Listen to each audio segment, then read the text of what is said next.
नमस्ते। मैं भक्ति आपका स्वागत करती हूँ मेरे YouTube चैनल भक्ति अ सेल्फ क्रिएटर में। आज हम महाशिवपुराण के चतुर्थ कोटि रुद्र संहिता के 41 से 43 तक यानी कि 41 से 43 तक के अध्याय देखने वाले हैं, जो कि कोटि रुद्र संहिता के आखिरी अध्याय है तथा विशेष करके बहुत महत्वपूर्ण अध्याय है। 41वें अध्याय में शौनकादि ऋषि सूत जी से यह प्रश्न कर रहे हैं कि मुक्ति क्या होती है, मुक्ति के बाद मनुष्य की कैसी अवस्था होती है तथा मुक्ति के बाद मनुष्य को, जीवात्मा को क्या प्राप्त होता है।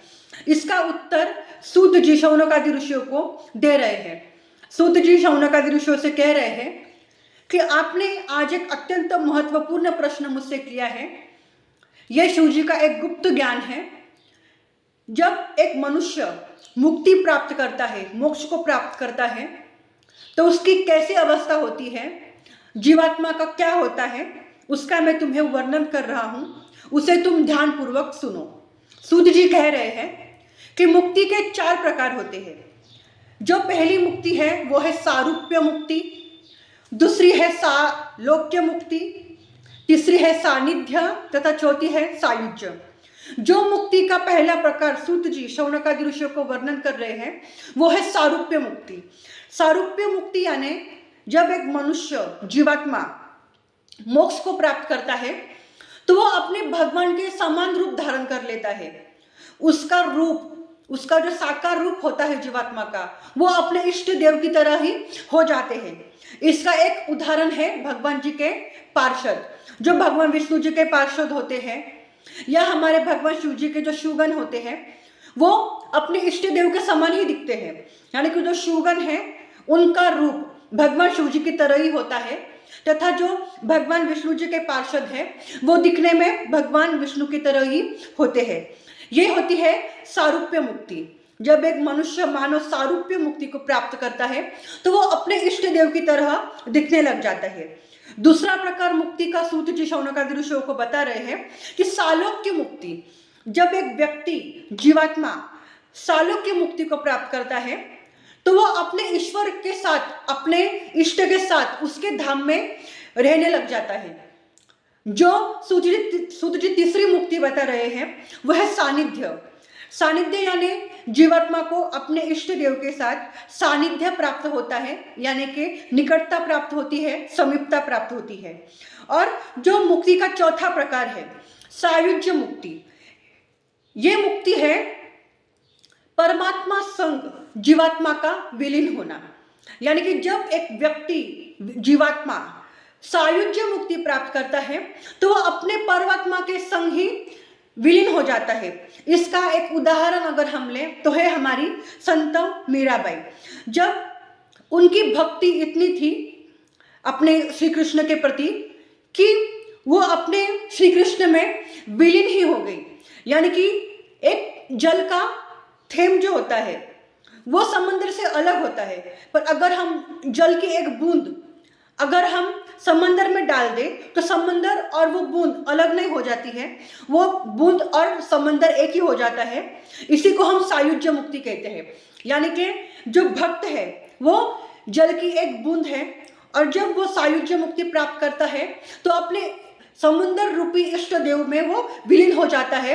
यानी कि समुद्र के साथ बूंद अलग नहीं होती है, वैसे ही भक्त भी अपने ईश्वर के निकटता से दूर नहीं होता है, अपने ईश्वर में ही वो विलीन हो जाता है।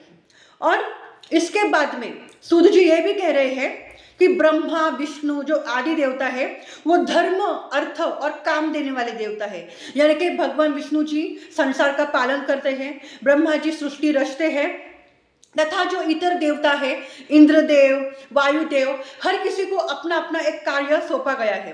पर ये सभी जो देवता है वो धर्म के प्रति निष्ठ है, कोई अर्थ के प्रति है तथा कोई काम के प्रति है। पर अगर किसी व्यक्ति को, किसी मानव को, मनुष्य को अगर मोक्ष प्राप्त करना है, मुक्ति प्राप्त करनी है, तो उस व्यक्ति को केवल और केवल भगवान शिव जी का ही आसरा है, क्योंकि पूरे देवताओं में सिर्फ हमारे महादेव जी ही है जो एक मनुष्य को मुक्ति देने का सामर्थ्य रखते हैं। अगर कोई जीवात्मा मुक्ति चाहता है तो उसे केवल और केवल भगवान शिव जी का ही आसरा लेना, शरणागत लेना तय है। आगे सूत जी शौनकादि ऋषि से कह रहे हैं कि हमारे जो महादेव जी है वो ज्ञान स्वरूप है, अविनाशी है, साक्षी है, ज्ञान गव्य है, स्वयं अद्वैत तथा कैवल्य मूर्ति देने वाले हैं, तथा त्रिवर्ग में यानी कि हमारे जो त्रिदेव है ब्रह्मा विष्णु, ये जो हमारे देवता है वो इनको जो धर्म दिया गया है निभाने के लिए, इस उन धर्मों के दाता भी हमारे महादेव जी है, ऐसा सूत जी वर्णन कर रहे हैं। तथा अब तक सूत जी ने शौनकादि ऋषियों को 4 प्रकार की मुक्ति का मार्ग बता दिया है तथा उसके प्रकार बता दिए हैं। उसमें पहला जो मुक्ति का प्रकार है वो है सारूप्य मुक्ति, यानी कि भक्त अपने इष्ट के समान रूप में आ जाता है। दूसरी है सालोक्य मुक्ति, इस मुक्ति में मनुष्य ईश्वर के साथ उसके धाम में निवास करता है। तीसरी मुक्ति है सानिध्य मुक्ति, भक्त को अपने इष्ट के साथ समीपता निकटता प्राप्त होती है। चौथी मुक्ति है सायुज्य मुक्ति, यानी कि जीवात्मा अपने परमात्मा में विलीन हो जाता है। अब जो सूत जी है वो 5वीं मुक्ति का प्रकार बता रहे हैं, जो कि महत्वपूर्ण मुक्ति है, जो कि ज्ञान मार्ग से मिलती है।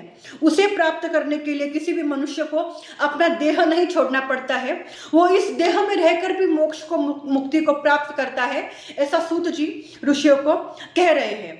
सूत जी कह रहे हैं यह 5वीं मुक्ति है कैवल्य मुक्ति। यह मुक्ति केवल और केवल मनुष्य को ज्ञान से ही प्राप्त होती है, और ज्ञान के देवता हमारे सदाशिव जी हैं। हमारे सदाशिव जी ज्ञान स्वरूप है, साक्षी है, अद्वैत है। यह मुक्ति महादेव जी के द्वारा ही मनुष्य को प्राप्त होती है। अब हम समझेंगे कि कैवल्य मुक्ति क्या होती है। कैवल्य मुक्ति यानी एक जीवात्मा, एक मनुष्य, एक मानव इस संसार में रहता है, पर इस संसार में रहकर भी वो बंधनों में नहीं अड़कता है, मोह में नहीं फंसता है, माया में नहीं जकड़ा जाता है, उसे कैवल्य मुक्ति कहते हैं, जिसका वर्णन भगवान श्री कृष्ण जी ने भी अपने गीता में किया हुआ है। यानी कि यह जो भगवान श्री कृष्ण ने भगवत गीता में जो मुक्ति एक कैवल्य मुक्ति जो मनुष्यों के लिए बताई है, वो मुक्ति देने वाले ही हमारे महादेव जी हैं। जो भगवान सदाशिव जी का नाम लेता है, नाम स्मरण करता है, केवल और केवल उससे ही ये मुक्ति प्राप्त होती है, ऐसा सूत जी शौनकादि ऋषियों को वर्णन कर रहे हैं। कैवल्य मुक्ति यानी एक मनुष्य इस संसार में जन्म लेता है, वो अगर फूल खिलते हैं तो उसकी सुगंध वो लेता है, वो इस संसार में जन्म लेता है तो यहाँ पर रहता है, क्योंकि अगर कोई मनुष्य अगर जन्म ले तो कर्मों से तो छूट नहीं सकता, क्योंकि खाना भी एक कर्म है, सोना भी एक कर्म है, हर एक कर्म है। पर अपने ये नित्य कर्म करते हुए भी जो इस कर्म बंधन में फंसता नहीं है, अपने रिश्तों में जान नहीं फंसाता है, वही इस कैवल्य मुक्ति को प्राप्त करता है, ऐसा सूत जी शौनकादि ऋषियों को कह रहे हैं। यानी कि ज्ञान स्वरूप कैवल्य जो मुक्ति है, इसका केवल एक ही सार है। अगर कोई ये मुक्ति प्राप्त करना चाहता है तो हमें जरूर संसार करना चाहिए, इस संसार के सारे नित्य कर्म हमें निभाने चाहिए, पर हमें हमारा पूरा मन इस कर्म कांड में पूरी तरह से समर्पित न करके सिर्फ हमारा ये कर्म करना कर्तव्य है, हमारे माता पिता के प्रति, हमारे पुत्र के प्रति, पति के प्रति, भाई के प्रति कुछ कर्तव्य है, कर्म है, वो सिर्फ हमें निभाने चाहिए। निभाते वक्त हमें हमारा मन उनमें अड़काना नहीं चाहिए, बंधनों में नहीं फंसना चाहिए।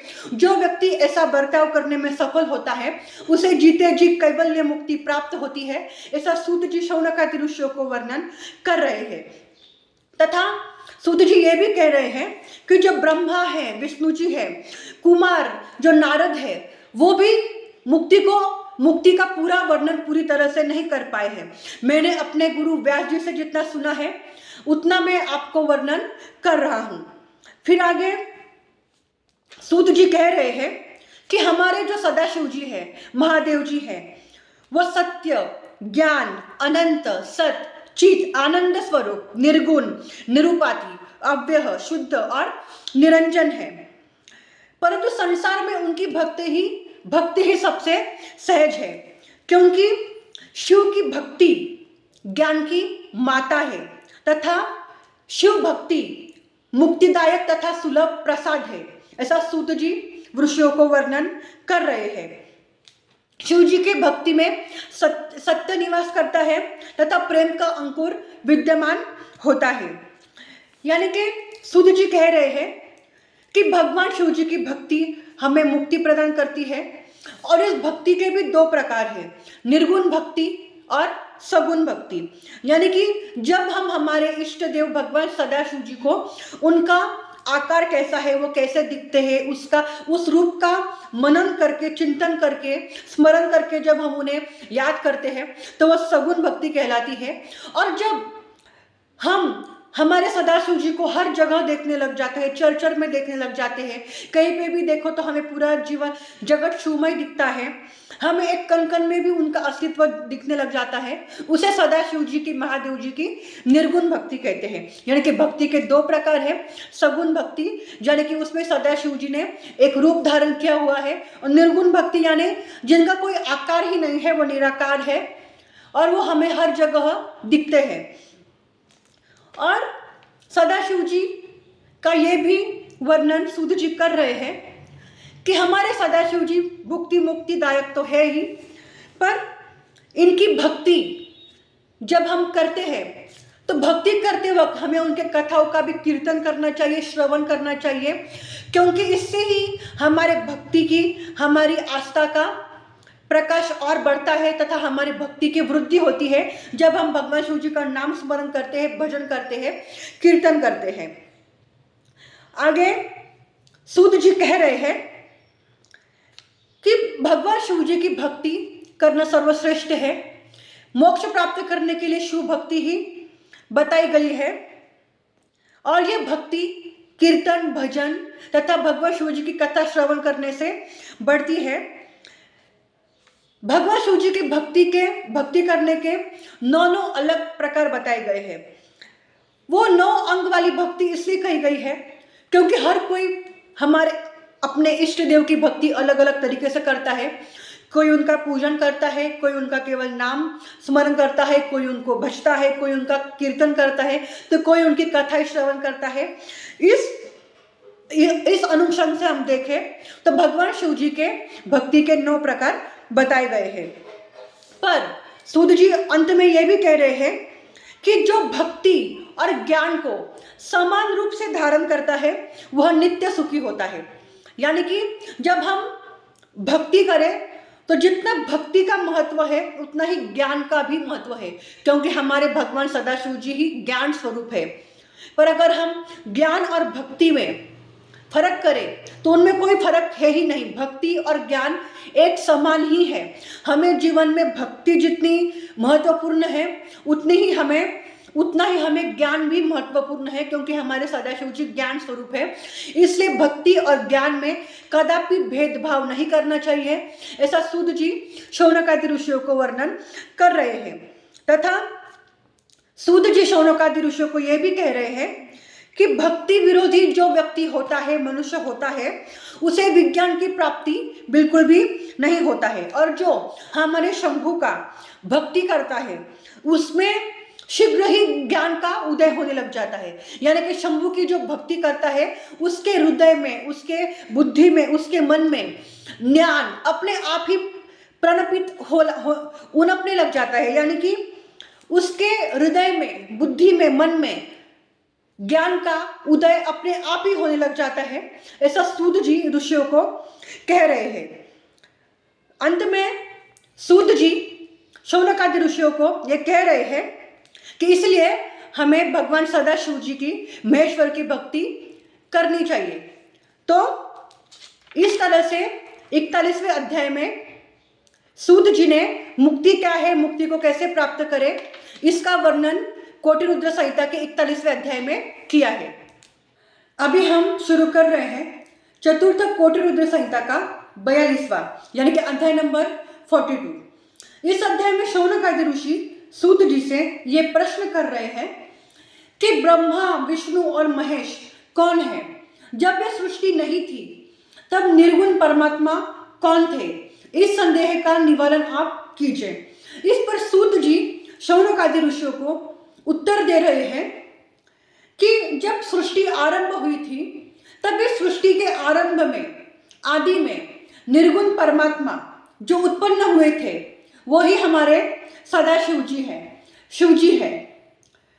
यही वेदों का और वेदांतों का भी कहना है। पर मानव जाति को, मनुष्य को पता लगना चाहिए कि हमारे शिव जी कैसे दिखते हैं, वो साकार रूप में उनका रूप क्या है, उनका स्वरूप क्या है। यह मनुष्य को पता होने के लिए हमारे निर्गुण परमात्मा महादेव जी ने, शिव जी ने, यानी कि निराकार भगवान सदाशिव जी ने एक सगुण रूप धारण किया। उस रूप को हम रुद्र यानी कि शिव नाम से जानते हैं। फिर इसी शिव से प्रकृति भी उत्पन्न हुई। फिर हमारे निर्गुण परमात्मा ने इस प्रकृति पुरुष को तप करने के लिए कहा। तब इन प्रकृति पुरुष ने हमारे निर्गुण परमात्मा शिव जी से यह कहा कि हमें तप करने के लिए कोई जगह आप दीजिए। तब हमारे सदाशिव जी ने, निर्गुण परमात्मा सदाशिव जी ने एक पंचकोशी नगरी का निर्माण किया। यह नगरी कोई और नहीं, हमारी काशी नगरी है। फिर इसी नगरी में प्रकृति पुरुष ने तपश्चर्या की, तप किया। जब इनकी तप की वजह से वहां पर बहुत सा जल उत्पन्न हुआ, पूरा संसार जल से व्याप्त हो गया, तो वहीं पर विष्णु जी भी उस जल में प्रवेश कर गए तथा उनके साथ उनकी पत्नी भी वहां पर प्रवेश कर गई। उन्हीं विष्णु का नाम हरिनारायण है तथा उनकी पत्नी का नाम नारायणी है। फिर इन्हीं विष्णु जी के नाभि कमल से ब्रह्मा जी उत्पन्न हुए, जो कि सृष्टि के रचयिता भी जाने जाते हैं।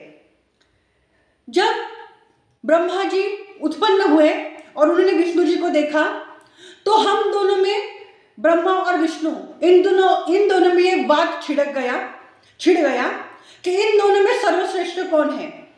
तो इन दोनों का युद्ध हजारों वर्ष तक चला।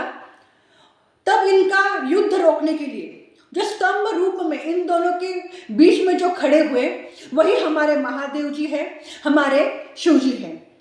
पर लोगों को पता होना चाहिए कि निर्गुण परमात्मा सदाशिव कैसा है, उनका रूप क्या है, उनकी ख्याति क्या है। तब हमारे विष्णु जी और ब्रह्मा जी के बीच में जो उत्पन्न हुए, प्रकट हुए, उस सदाशिव जी ने कहा कि हे ब्रह्मा, मैं तुम्हारे मस्तिष्क से प्रकट हुआ हूं। ऐसा कहकर भगवान सदाशिव जी ने कहा कि मेरा नाम शंभु है। सदाशिव जी का ऐसा करना इसलिए था क्योंकि हमारे जो सदाशिव जी है, शिव जी है, वो निराकार है, उनका कोई आकार ही नहीं है, वो निर्गुण है। पर मानव जाति के कल्याण के लिए उन्हें एक रूप धारण करना था, एक शरीर धारण करना था, देह धारण करना था। तो उन्होंने ब्रह्मा और विष्णु जी के युद्ध के बीच में खड़े होकर जो रूप धारण किया, वो शिव नामक रूप हुआ। फिर इसी रूप से आगे चलकर प्रकृति यानी कि शक्ति भी उत्पन्न हुई। और फिर इस सदाशिव ने ब्रह्मा जी से कहा कि मैं तुम्हारे मस्तिष्क से पैदा हुआ हूं तथा मेरा नाम शंभु है। पर जो हमारे निर्गुण बिना आकार वाले निराकार शिव जी है, उन शिव जी में और भगवान शिव जी ने लोगों के कल्याणार्थ, मानव जाति के कल्याणार्थ जो रुद्र रूप शिव धारण किया हुआ है, उन दोनों में कोई भी भेद नहीं है। जो हमारे शिव है वही सदाशिव जी है। उन दोनों में कोई कतई भेद नहीं जानना चाहिए। उन दोनों का महात्म्य हमेशा एक समान ही रहेगा। उन दोनों में भेदभाव करने वाले पाप के भी भागी होते हैं। तथा जो हमारे शिव जी है वो ब्रह्मा और विष्णु जी के अपने भक्तों के सहायक बने तथा उन्होंने सृष्टि के संहार की जिम्मेदारी अपने ऊपर ली तथा इन्होंने विष्णु जी और ब्रह्मा जी को भी उनके कार्य में सहायक होकर बहुत सी मदद भी की। जो ब्रह्मा है, विष्णु जी है, वो भी हमारे सदाशिव, हमारे शिव जी को ही भजते हैं। ऐसा सूत जी शौनकादि ऋषियों को कह रहे हैं। सूत जी ये भी कह रहे हैं कि विज्ञान एक ही है, कि ये जो पूरा जगत है वो शिवमय है। तृण से लेकर आकाश तक जितना भी हमारे आंखों को दिखाई पड़ता है वो सब कुछ शिव है, शिव है, शिव ही है। यही एक असल विज्ञान है। जो ये बात जान जाता है वो भव संसार से तर जाता है। ऐसा सूत जी ऋषियों को वर्णन कर रहे हैं। तथा वो कह रहे हैं कि मनुष्य को यह भी जानना चाहिए कि सृष्टि के आदि में, मध्य में तथा अंत में सब में शिव ही विद्यमान है।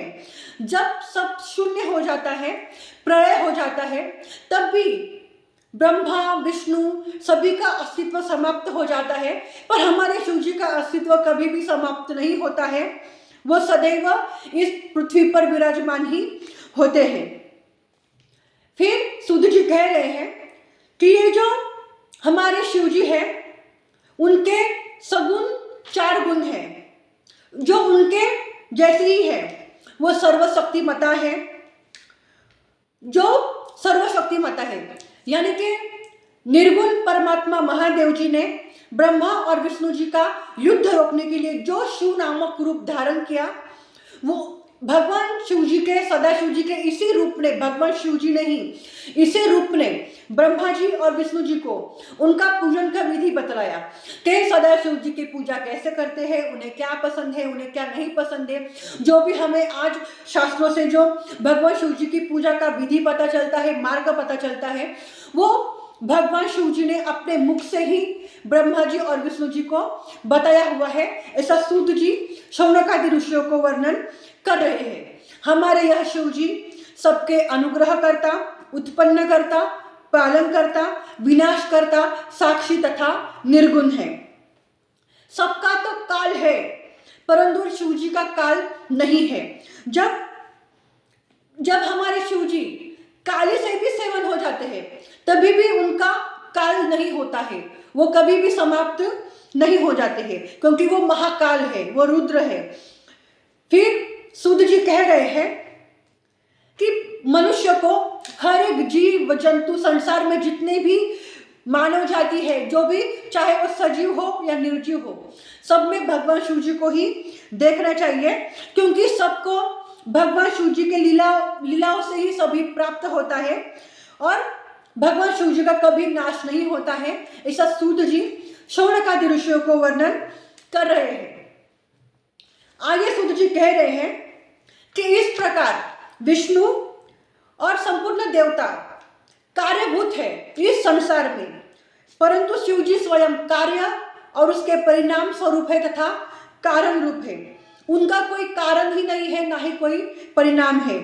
वे ही एक ही अनेकता को प्राप्त करते हैं, यानी कि भगवान शिव जी एक ही है, पर वो ही अनेक रूप धारण कर कर समाज का कल्याण करते हैं, संसार का कल्याण करते हैं। जैसे एक ही बीज से वृक्ष उत्पन्न होता है और वृक्षों पर जब फल आ जाते हैं तो उनमें भी बीज ही होता है, अंत में उसमें फलों में बीज ही शेष रह जाता है।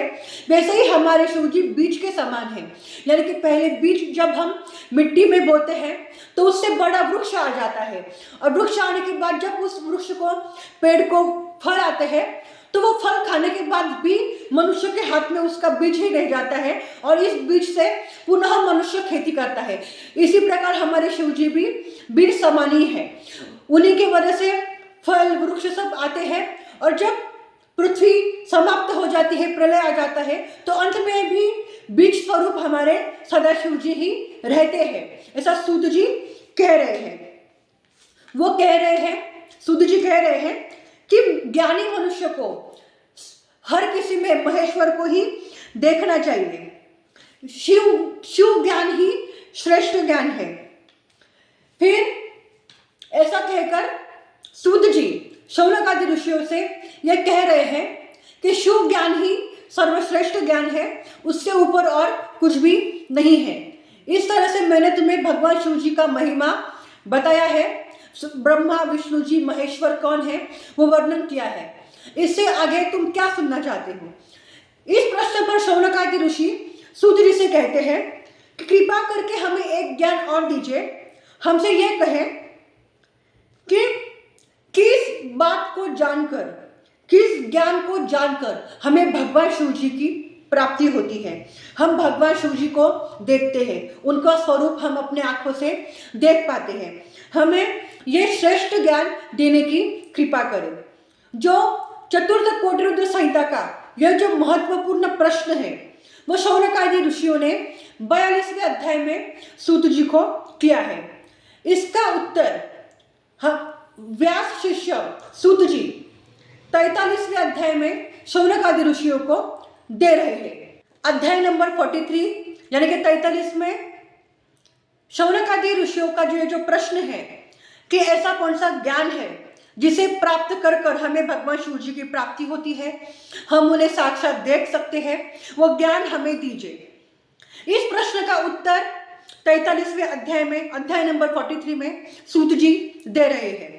सूत जी कह रहे हैं कि शौनक, कपिल देव, नारद मुनि, स्वामी कार्तिकेय, इनका ये जो समुदाय है, इन्होंने शास्त्रों का अध्ययन करके, शास्त्रों को पढ़ के यही अनुमान लगाया है कि सारा जगत शिवमय है, शिव है और सदैव शिव है तथा आदि अंत में शिव ही रहेंगे। जब उनकी इच्छा होती है तो वो संसार रच देते हैं, जब अवधि समाप्त होती है तो वह संसार का संहार भी कर देते हैं।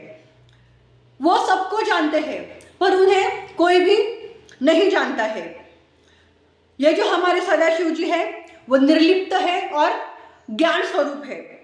अभी ज्ञान स्वरूप क्या है इसका मतलब तो हमने पिछले अध्याय में जान लिया है, पर निर्लिप्त यानी वो है पर हमें दिखते नहीं है। यानी कि जब हम दो पत्थर एक दूसरे पर घसते हैं तो उसमें से अग्नि प्रज्वलित होती है, पर घिसने से पूर्व उन दोनों भी पत्थरों में हमें अग्नि नहीं दिखती है। हमारे शिव जी भी उस अग्नि के समान ही है। जब एक मनुष्य जब देह धारण करता है, जब वो भगवान शिव जी का स्मरण, उनका पूजन, कीर्तन, भजन करता है, अपने आप को दो पत्थरों की तरह जब पूरी तरह घिसता है, तब उसमें भगवान शिव जी को देखने का सामर्थ्य आ जाता है। उसके सामने भगवान सदाशिव जी आ जाते हैं उसको दर्शन देने के लिए। आगे सूत जी कह रहे हैं कि भगवान शिव जी इस संसार में है पर वो इस संसार में होकर भी नहीं है। यानी कि उन्होंने वो संसार रच दिया है, वो इस संसार के संहार करता है पर वो इस संसार में कभी प्रविष्ट नहीं होते हैं। इसका एक उदाहरण सूत जी शौनक आदि ऋषियों को दे रहे हैं।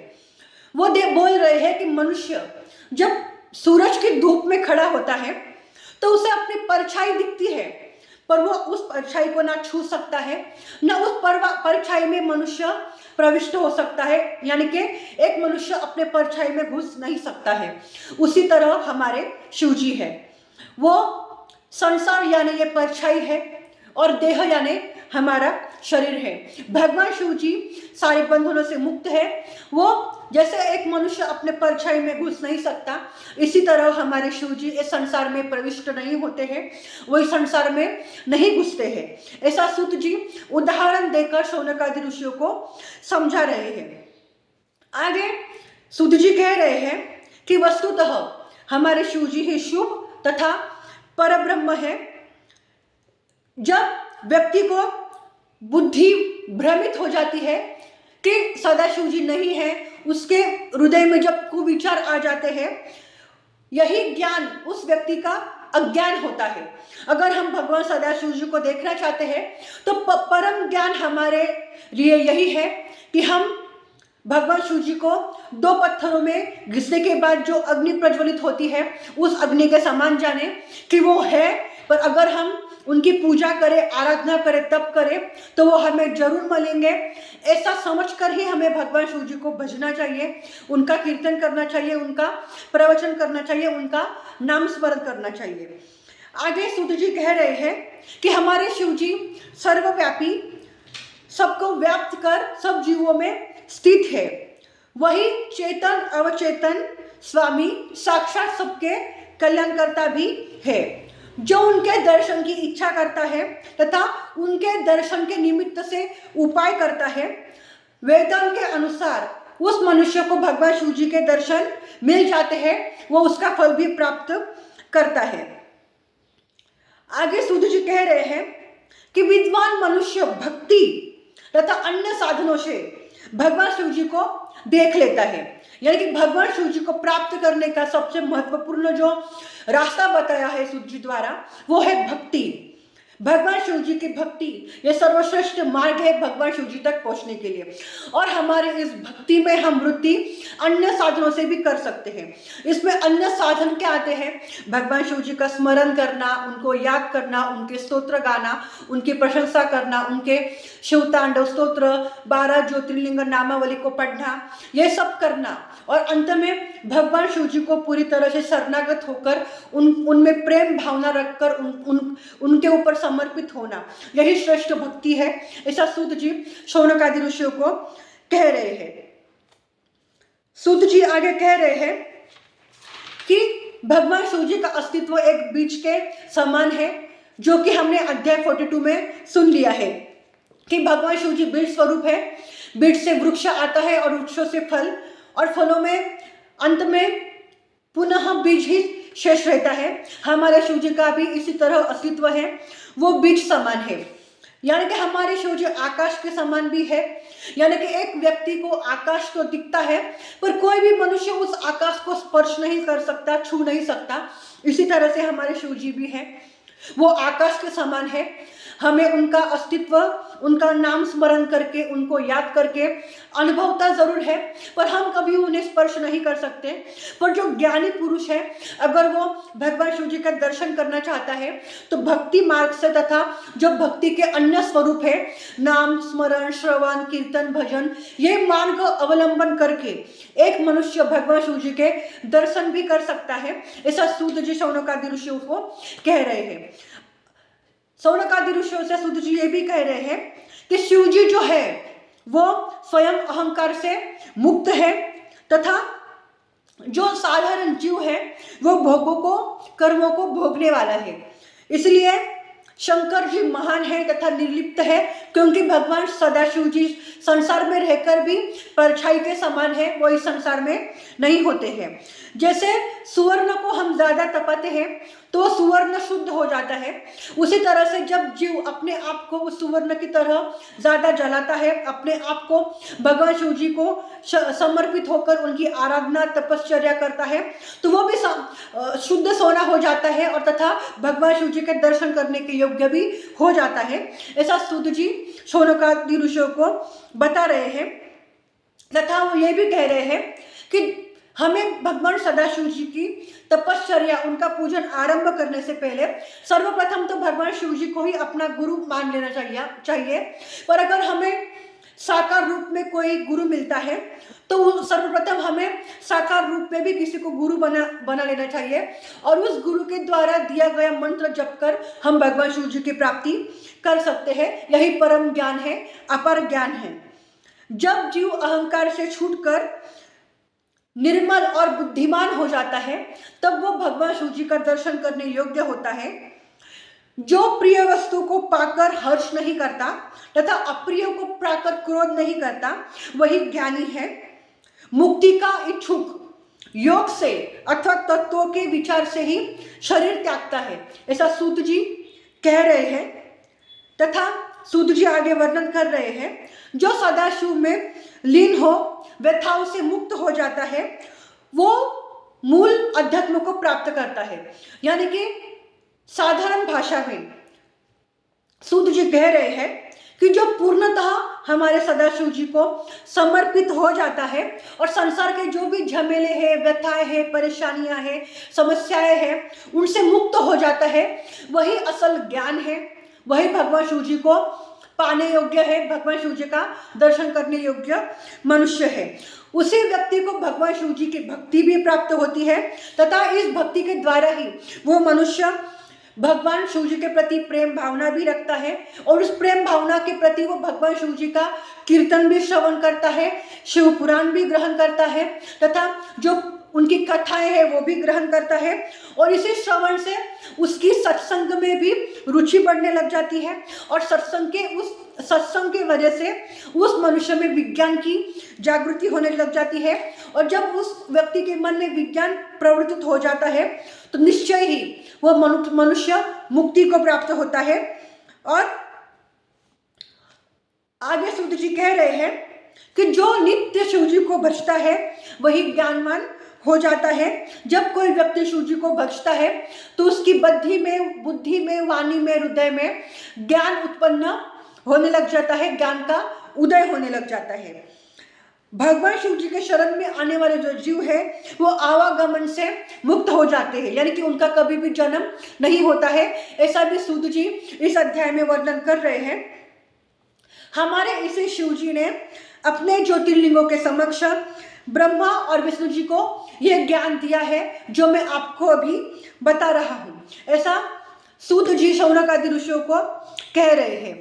तथा सूत जी ये भी कह रहे हैं कि मैंने आपको अभी ये जो ज्ञान बताया कि भगवान शिव जी को कैसे प्राप्त करें, कि हमें संसार में रहकर भी बंधनों में नहीं जकड़ना है, हमें पूरे जगत में हर जगह भगवान शिव जी का ही स्मरण करना है तथा अपने इन नेत्र बिंदु से हर जगत, पूरे जगत को शिवमय ही देखना है, हर किसी में भगवान शिव जी को ही देखना है, बंधनों में नहीं फंसना है तथा हमारा पूरा हृदय भगवान शिव जी को समर्पित कर संसार के व्यथाओं से हमें मुक्त होना है तथा संसार में रहकर भी हमें संसार में गुंतना नहीं है।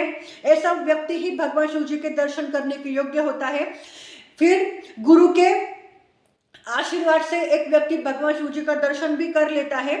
तो और ये जो ज्ञान मैंने आपको बताया है वो ज्ञान भगवान शिव जी द्वारा ब्रह्मा जी और विष्णु जी को दिया गया है और यही ज्ञान सनकादिकों ने व्यास जी को दिया था, जो मेरे गुरु व्यास जी ने मुझे दिया है। मुझे जितना समझा मैंने आपको बताया है। ऐसा सूत जी शौनकादि ऋषियों को कह रहे हैं। मैंने आपको ये जो गुप्त ज्ञान दिया है आप इसका रक्षण करें तथा जो नास्तिक व्यक्ति है, जो भगवान शिव जी में रुचि नहीं रखते हैं, जो भगवान शिव जी में आस्था नहीं रखते हैं, ऐसे व्यक्तियों को, ऐसे मानवों को हमें ये गुप्त ज्ञान प्रदान नहीं करना चाहिए। ऐसा सूत जी ऋषियों को कह रहे हैं। ऐसा सुनने के बाद जो ऋषि है वो सूत जी को नमस्कार कर रहे हैं तथा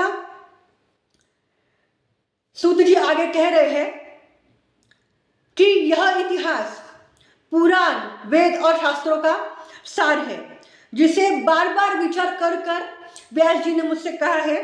इसलिए आप जो व्यक्ति नास्तिक है उसे यह कदापि ना कहे। इसे एक बार सुनने से व्यक्ति के सारे पाप भस्म हो जाते हैं। यह भक्तिवर्धक तथा मुक्तिदायक है। मुक्ति के जो इच्छुक है उन्हें इसे बारंबार सुनना चाहिए।